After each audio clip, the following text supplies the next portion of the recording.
Well, welcome back to another news episode of the Startup Scaffold with just me and Alice today. On a Saturday. Yeah, on a Saturday. Because we love construction tech. Anyways, what I wanted to talk about is we actually had kind of three really interesting topics this week. One was data center piloting. Another was, is green materials a real thing or not? And the third is nuclear energy if we have time as well. But where I wanted to start off today was there was this really interesting news about Microsoft going, hey, we're actually pulling back from a couple of center leases. And right now there's 4,750 data centers in construction according to CBRE. And when I look at these numbers, when I look at AI infrastructure, when I also see DeepSeek coming out and how the evolution of data center construction changed in China, which we can discuss a little bit as well, I really think that we're actually moving past peak data center construction. I think that in the future, data center won't be as big of a market segment. And I'm kind of worried in terms of Trump is cutting a lot of the infrastructure investment with the big Biden programs, and maybe that's also needed. What's been running through my head of I don't really know where the future opportunities in construction lies. So I was wondering what your thoughts are on that as well. Yeah, I mean, I think usually, if you look at most government policies, right? Like, when the private sector slows down, public sector funding goes up, and like construction being such a big part of the economy and the GDP, right? A lot of economies, they don't want to let construction really go, get to a bad place, right? When I was working in Singapore, I think that was very interesting. And even talking to some of the like government agencies in the US, right?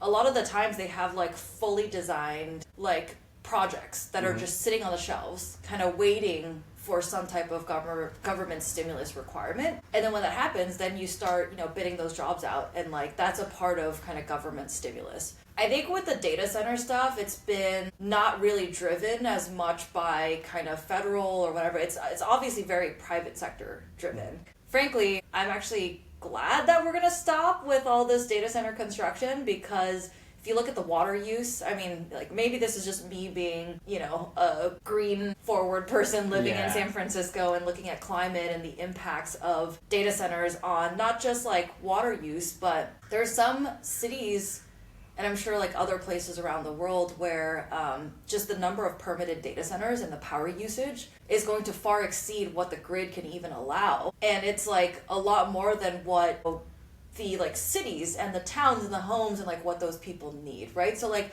what happens when all of this electricity consumption is from all these data centers by companies that can afford it, right? What then happens to electricity prices? What then happens to people who like need electricity for their homes and businesses and all that, right? Like obviously like this is painting it in like a very kind of doomsday kind of scenario, but there is data out there, and I think it was like Atlanta or some city in Georgia that plotted this out and showed very distinctly that like, hey, if all of these permitted data centers actually get built, we're overloaded on the grid, and then that's going to impact electricity need of these cities. So then data centers is now driving a lot of solar farm construction. So there's a lot of like other things that are driven by this, but I don't know who's actually like planning out that far in advance and looking at the entirety of the grid and where the power sources are coming from. So it's a little bit tricky right now. So for the contractors, it's as long as you have diversified your portfolio of construction. And I know even on the data center side, like for a long time, it's only been three big contractors that did all the data centers: DPR, Holder, and Turner. I used to work at DPR, and I know that these were the only, for the most part, the main contractors that had a majority of the portfolio of data centers. And then with all this boom, there is actually risk that you may now have construction professionals who don't have data center experience now building data centers. So how do you manage that from a quality, cost, whatever perspective? So there's a lot of risk, and at the same time, opportunity for, technologies to come in and help. Yeah, it reminds me of putting venture funding into an early stage startup, because sometimes it really works, but other times you start to notice all the bottlenecks, and it's like, hey, we shouldn't actually have this much data center construction because our transmission infrastructure simply can't keep up with it. And I think one of the challenges with data center construction being private sector development is a lot of it still falls back on the government, because a lot of transmission infrastructure, I don't know how it is in the US, but someone needs to do that planning and someone needs to do that load growth. And it's really challenging when we look at data centers and we go, is this forever or is this just right now? So should we be building capacity? And if we build excess capacity, that goes on the consumer in terms of energy cost. But if we don't need that, then we get to keep energy costs lower. And I think it's really, really hard because it is private sector focus. And yeah, like that's a really good point that you make, that it is good that if we are moving past peak data center construction, and if it is only affecting a number of contractors, but I think there is going to be a period of pain because there's a lot of people who have great expertise in data center. I mean, how transferable is that? And where are we going to allocate capital or allocate resources and labor in the industry? Because I don't think there's a specific project available. And will the Trump administration go, hey, like we have this, project just on the back burner that we now have the money? And I think there's a lot of uncertainty that we're starting to walk into. Yeah, I mean, generally speaking, data centers are big on MEP, right? Mechanical, electrical, plumbing. Mm-hmm. If you can work on a data center project and manage that, I think there is a level of kind of complexity and also risk, right? Because you're dealing with high voltage, really fast schedules, and just like you're trying to jam in a bunch of stuff into a fairly small space. So I do think a lot of those kind of traits of a project is applicable to, say, healthcare or, other types of complex construction. But with any kind of construction professional, you are also trying to build up a resume of working on all different types of jobs so that you can kind of transition. So, I mean, I don't know if it is really that big of a deal. From a operations of construction and project management, it is still fairly similar across the different project types. I think you're then just kind of changing some of the levers on success of construction, right? With a data center job, schedule is so important, but you can actually pay for overtime and, cost is almost not really a factor in that type of situation, right? Quality and schedule is very important. So I think it's just on the management side, you just have to figure out what are those levers that you're going to pull to then, leverage for other projects. Yeah, and is that a natural thing? I mean, I guess construction leaders are always thinking about it. And one of the challenges I've found, especially talking with modular construction, is it's really difficult to do kit of parts and things like that because labor is really flexible. You can use it across many different verticals, but with modular construction, it's hey, we built products just for data center construction, as data center construction naturally goes through peaks and troughs. Anymore. So how do you shift across? But it is interesting that labor is so flexible or easy to shift, especially as a designer. I go, if I have an aviation focus, can I go to roads? Is roads just is a runway just a really big road? With a contractor, I guess that flexibility and those commonalities within construction verticals are a lot more easier. I mean, I feel like it is actually very similar. Just example, transitioning from healthcare to data centers. Obviously, on your first new type of construction, you're not going to be kind of the main person managing everything, right? So I'm assuming for designers too, right? You would, get that experience working under someone else with that expertise and try to learn from them. Mm-hmm. Similar thing for construction, right? I think just getting that exposure and learning, but so much of, I think, the overall construction industry is based on experience, which is why, so much of the interest now is on knowledge management and trying to figure out, with our retiring workforce, right? Both in the field as well as in the office, how do we capture all that information so that we can kind of learn from 30 years of experience as a junior person kind of thing. Yeah, and I think that's something we do so badly in our industry, because I don't know about you, I've seen firsthand stories of wait your turn culture of you haven't had the years of experience. Yeah. And I kind of get it because of how complex construction is. It feels unless you've seen it, you don't know how to react to it. But then at the same time, in software development or in other industries, you can progress really quickly. I've never seen anyone progress really quickly. It's instead of being a principal in 15 years, he made it in 12. Yeah. You know what I mean? We don't have those accelerated pathways, and I think that comes from there isn't an accelerated knowledge management process. And a lot of it feels I've been on a site and I've seen so much crazy things happen, and now I understand how to react to different crazy things. And I don't know if we have a way of teaching that doesn't feel throw them in the deep end, make them see bad things happen, and then you learn. And I think that's a real problem. Yeah, I did write an article about this. Some of the reasons why I left the construction industry.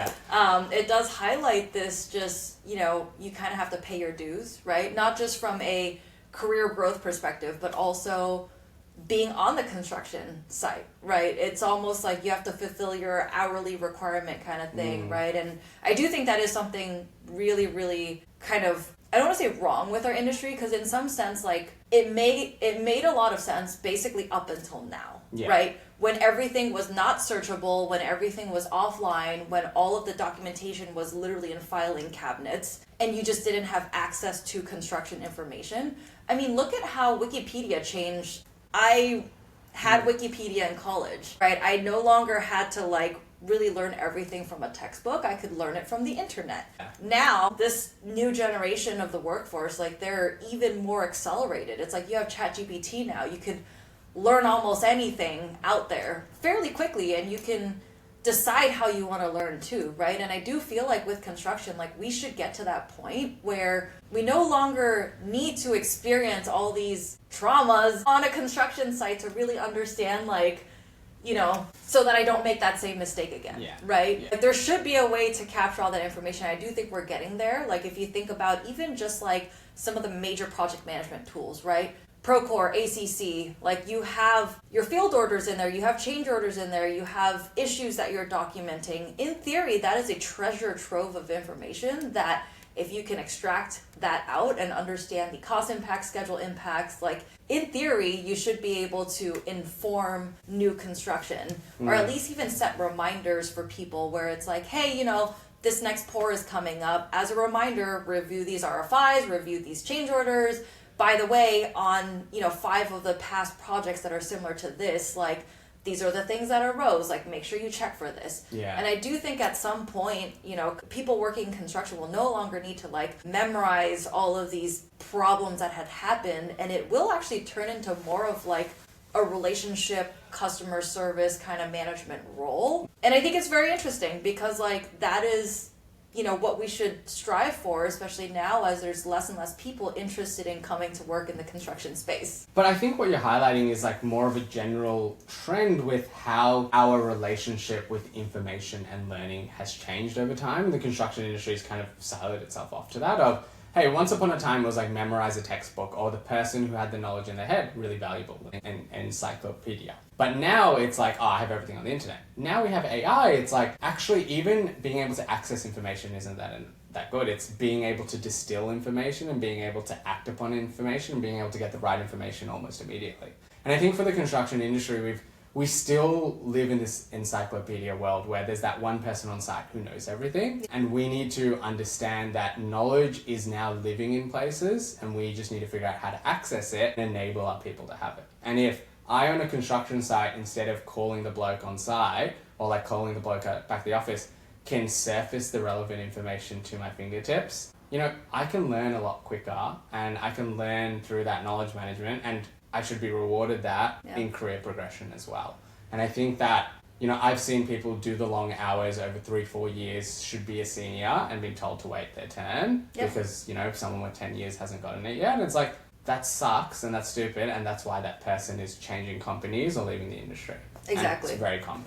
Yeah, and that's why, like, there is also this big cultural shift where, like, definitely certain people with that experience, like, they're open to sharing and learning. But there's also a lot of gatekeeping of information on construction where it's like, oh yeah, well, I'm the mechanical expert, so, you know, I'm not going to teach anyone anything because if I do, I'm going to be out of a job. And I do feel like this is going to be a very big cultural challenge with access to all of this information, because there are going to be people in the industry that have been holding on to this experience and this information that like really doesn't want to share for job security. And you know, and that's why I think like it'll just be very interesting in the next like 5 to 10 years.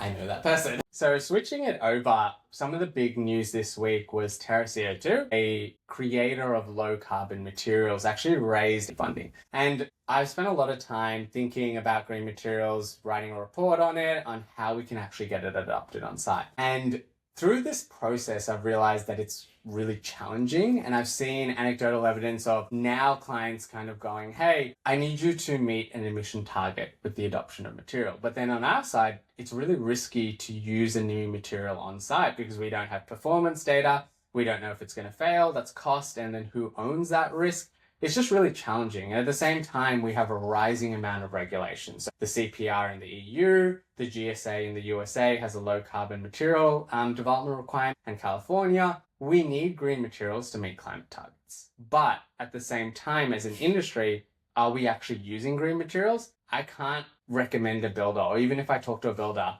everyone will be like, yeah, we use green materials if we have to, but we don't want to use green materials. We're just going to do what we usually do. So how real is green materials? Yeah, I mean, we've seen a lot of, large funding rounds for green materials. We've seen a good number of green materials actually, like from, whether it's like wood fiber insulation to concrete, to even like some of the biomass related stuff. I would say a lot of it is still new. Like, yes, these startups are able to raise capital, and I think that's a really good thing. But from an adoption from industry perspective, like, I don't know many people who are actually adopting like I would say like venture funded green materials. I would say the most adoption that I've seen is probably on the mass timber side. So like any, cross laminated timber, like engineered lumber, engineered wood but then again, it's like even with those, it's only a certain percentage of the project, right? And sometimes it is to help meet some type of like requirement from the client or whatever, and then you make it so that you kind of show it off, right, in a lobby or something like that. But there's still, a portion of the building that's not necessarily just using that material. So I do think like from an industry perspective, it does seem like everyone's also just trying to do the bare minimum to get past some type of like regulation or requirement on the green material side. And I think it makes sense why they're doing it in that area, because it's a non-structural use case. It's very low risky. Yes, we can start to see historical performance data in less risky, then more risky, etc. At the same time, I think the thing that people don't touch on is how early you need to have the building material supplier involved in the design phase. I know for us, when we were doing like different kinds of like asphalt bitumen, we needed the supplier to be there literally as we are doing the earlier stages of design and writing the spec. And then they need to be in contact with the contractor, because the way that you place it and the way that we were doing it was different. And then they need to be on site because all the crews needed to be, upskilled in this like new procedure. And then we had to be on site every day to watch them and make sure they were following this new procedure. It was a real pain, but we had to for that particular use case and for that particular client. But I think that's the problem. So often a building material may change the way that we design or change the way that we actually implement the material, and it affects every part of the value chain, which adds a margin. Yep. So it's really challenging because we need a green material that doesn't affect the design, doesn't affect the way that you write the spec, that doesn't affect the way that you already place concrete on site. And I don't know how feasible or possible that is. Or as an industry, how do we change our processes so we are more flexible? I don't know how that works. Yeah. You actually highlighted that whole supply chain impact really well. And like, I would say this is not just green material, but also like prefab or even like any other type of new kind of innovation in the industry, even like robotics, right? Like you do have to upskill, you do have to, and then that changes the process a little bit, right? And it does impact, all the way from, designer, owner, designer, all the way down to supplier. For green materials, I would say like where we've seen the best or like faster change in industry is these like tech-enabled services kind of models, right? Where, if you are so confident in the way that you are able to do this and you're willing to take the risk, just go bid on it, right? Because the whole industry is so good at outsourcing and leveraging vendors that as long as, you are willing to put the work in, do the upskilling, I think it can be done. And I think that's where like for some of these green materials companies, like there's one in particular that I know that actually came from a concrete subcontractor, and they partnered with a university professor to get like, a unique kind of admixture, and they implemented that on a lot of their own projects. But from a venture perspective, like it's really hard to scale that because you're basically trying to grow and scale a services business as fast as possible, where we know that, construction companies, as they grow and scale, they reduce in profits and margins because of like the overall chaos from organizing and management. So I think there's ways to do it. But then again, like, then it's a cost factor, right? Like, would I outsource to this vendor if it's more expensive? And we know for a lot of these green materials today, they're still a lot more expensive absent of subsidies, etc.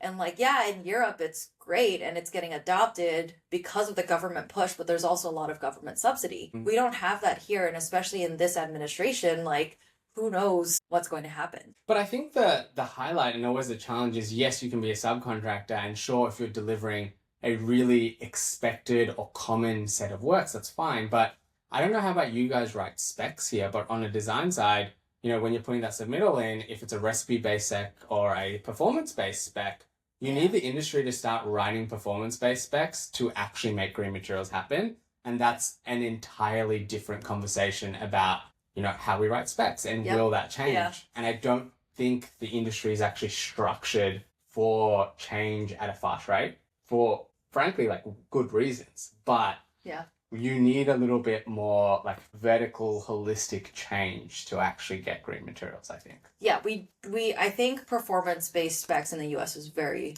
very small, which does make it really hard to try new materials, new methods of construction, all of this stuff. I'm a big fan of performance-based specifications and performance-based contracting. There's a lot of things that we can change, but then again, it's like you look at this industry, it's all about risk management. And if it's easier to push down the risk to someone else, like that is what's going to happen. Yeah. So, this just comes to my personal opinion of, I don't think that the next startup or the next big winner is what we traditionally think of as a startup. I think we need a construction company that's going, hey, like, we are going to be the green material guy, or we are going to be the tech people, and we are just going to work on building processes to integrate software at what we do and how we deliver. And I think EcoWorks in Germany is a really good example of a construction company, raised venture funding, really thinks about their software team in-house and how to automate their processes. Obviously, they're doing it in one really particular vertical, but there needs to be a rethink as to how construction companies operate, I think. I agree with that, but that doesn't mean that you should raise venture capital. That's the thing, is like, can you grow from 0 to 100 million in revenue, recurring revenue, albeit construction and a lot of services businesses are not recurring revenue, 0 to 100 million in 6 to 8 years at close to 90% margins. Like, that is a tall order, especially given how construction is so low margin. Like, general contractors, like, what, 2%? Even like for trade contractors, maximum that I've seen is like, average 30%, right? And that's a really, really good one. Like, in theory, yes, you can have technology that increases your margins, but can you get to a point where it's full, 90%, similar to software margins, right? That's really, really hard to do. So when you think about all of these different types of businesses, and it's really hard for us because it's like, personally, I want to make the construction industry better. And there are all of these different ways that you could do it. A lot of it is not going to be software, and a lot of it is not going to be venture backable solutions, right? So then now you're like, trying to understand these business models and scale. It's like, how do we change the industry in a way, like, some ways that need to be really fast, and some ways that are like, yeah, we know we need to do it, but it just may not be for venture and not for us. I think it's private equity either. I think there needs to be an element of patient capital that goes, yes, we are willing to support entrepreneurs who are passionate about the industry and building companies in the way that we need to. And there is a gap there. I don't know who's willing to make that bet. And I suspect it's going to be someone really rich who just goes, I really care, and I'm willing to put a significant amount of my fortune behind something I care. Yeah. So Jeff Bezos, Mark Zuckerberg, who's going to help fund the next gen construction company? I mean, in some sense, Terra was that, right? And you could have a vision for it, but whether or not it fit within that venture mold, right? I think that's a whole other story.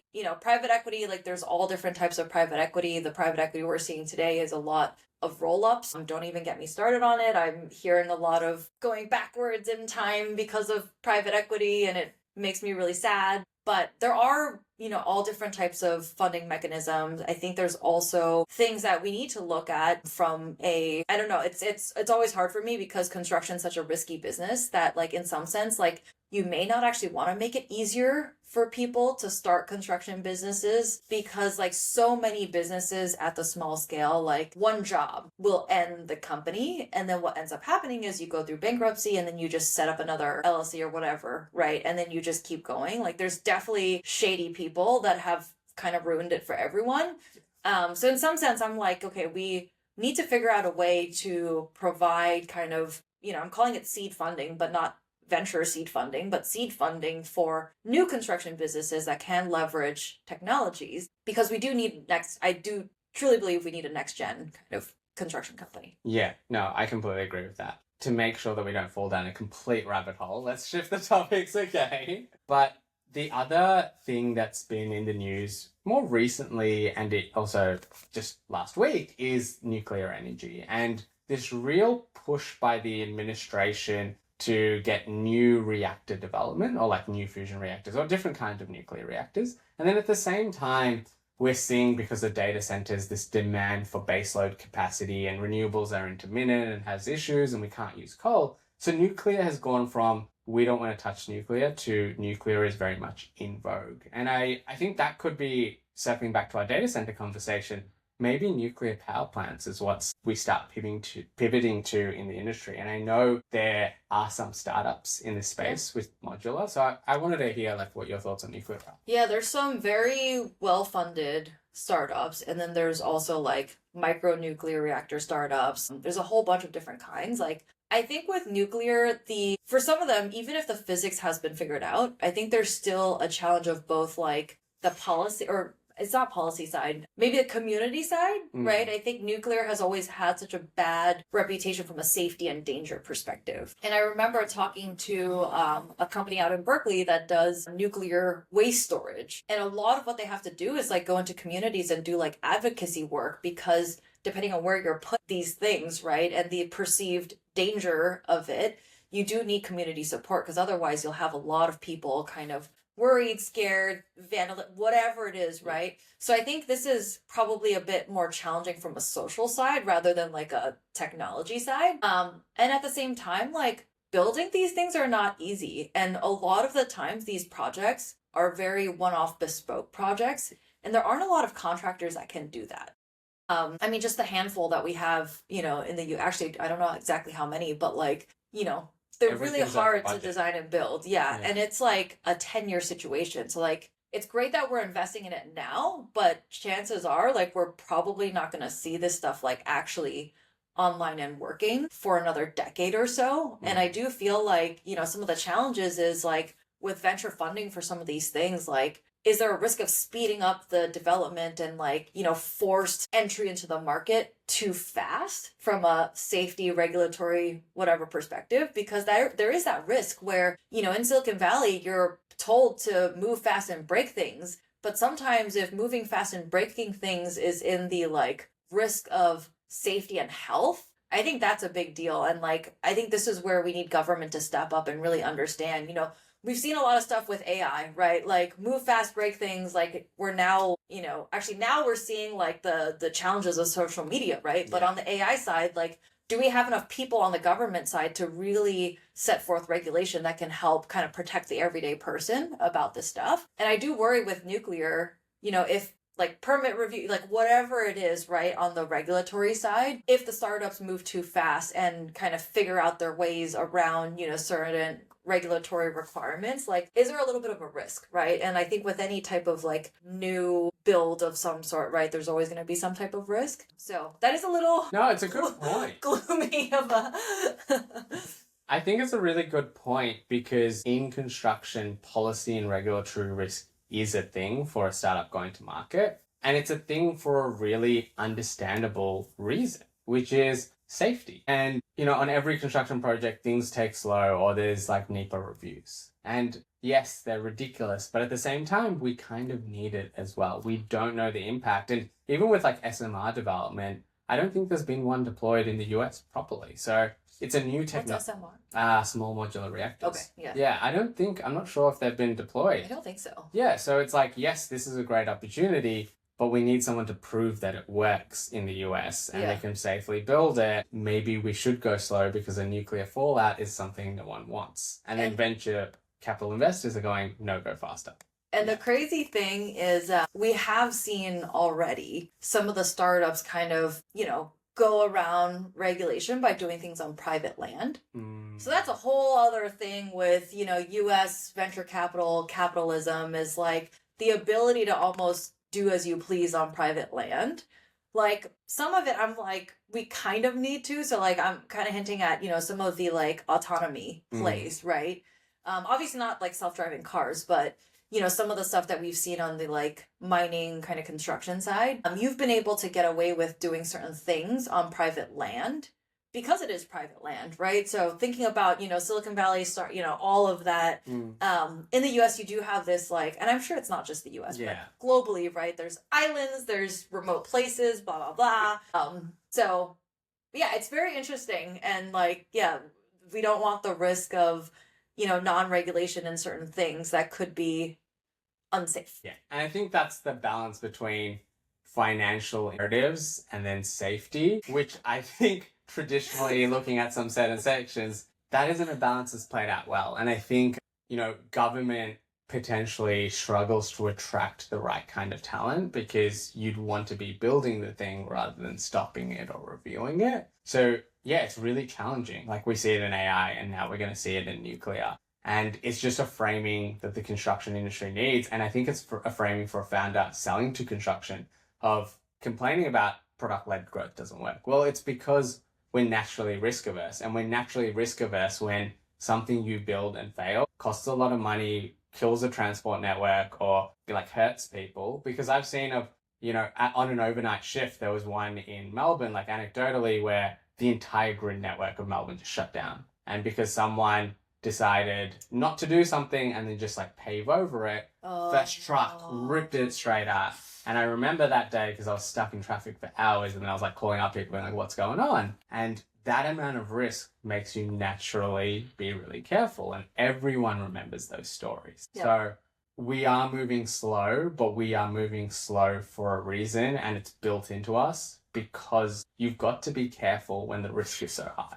Yeah. Yeah, that's like a whole other conversation on the balance of, how much, regulatory red tape do you want to put in place? And, with the construction industry in the US, right, OSHA has, I guess, added more and more requirements. But the thing is, it really does take some incident, some accident or something to do that. But once that happens, then like that's part of the regulation and the requirements. And like, some people argue that, why has construction not like become more and more productive over time? And some people do point at safety. Like we are required to be more safe on our construction sites, which is why with those checks and balances, you're actually needing to move slower from a build perspective, right? So like one can argue like, how do you look at that, right? It's like the negative kind of view on the industry, but at the same time, we are safer. There's less people who die on US construction sites, right? I think that's good for us, but one can argue that there's too much kind of regulatory for certain things, too much like paper trail, like too many forms you have to sign, blah, blah, blah. But then again, like construction is so risky from both a like, design, construction management, all of that perspective. At the end of the day, like these are humans that are building stuff, right? And we do need to watch out for like them as well as their like impacts of, them safety, their safety physically and mentally.